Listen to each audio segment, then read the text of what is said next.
Open na siya, oh. Hmm? Kahit 1% pa lang nag-open na siya. Okay na. No SIM. Ayusin natin yung diyan, no? Ayan, unboxing tayo ng Reno 8 ni Dudong. Pero, sabi niya, ayaw niya daw niyan. Dahil, hindi naman daw siya masyadong nagbibideo. Kaya, ito na lang daw na cellphone ko ang sa kanya. Tapos, yan daw sa akin. Pinabili ko yan sa Pinas. Reno 8. Yan, Reno 8. Dudong. Wow. Wow. Anong mga nandyan pa sa loob?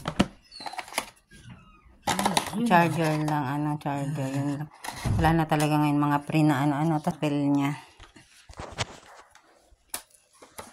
Ano ito, Dudong? Papel lang to. Ay, may case. May case pala siya. May Lagay mo na yung case. Tapos ito dito. Sa likod. Ganyan.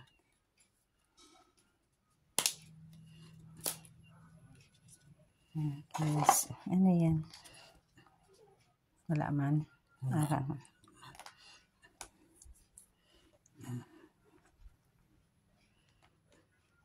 Ay, ano ba yun? May ano na to? Protector? Parang meron na.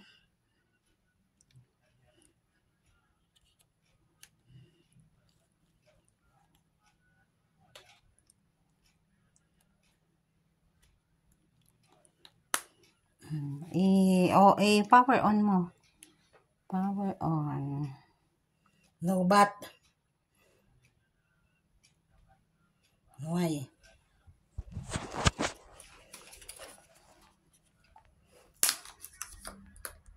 Siyempre, no bat yan. Naluyo na nga desktop. Wala kang Nasaan yung dito? Ay, oo. Wala tayo. Yan ba? Ay, yan, no bat pa pala siya. Yan, Reno 8. Doon mo na lang yan, no? Yung saksakan, hindi kaya. Kaya, tingnan natin, ano ba itong, tingnan natin kung pwede. Wala pala tayong adapter, Diba nakakita tayong adapter na sabi mo ilagay sa mga nasa na? Nandun ata sa mga lata. Reno 8. Kasi itong cellphone ko wala siyang walang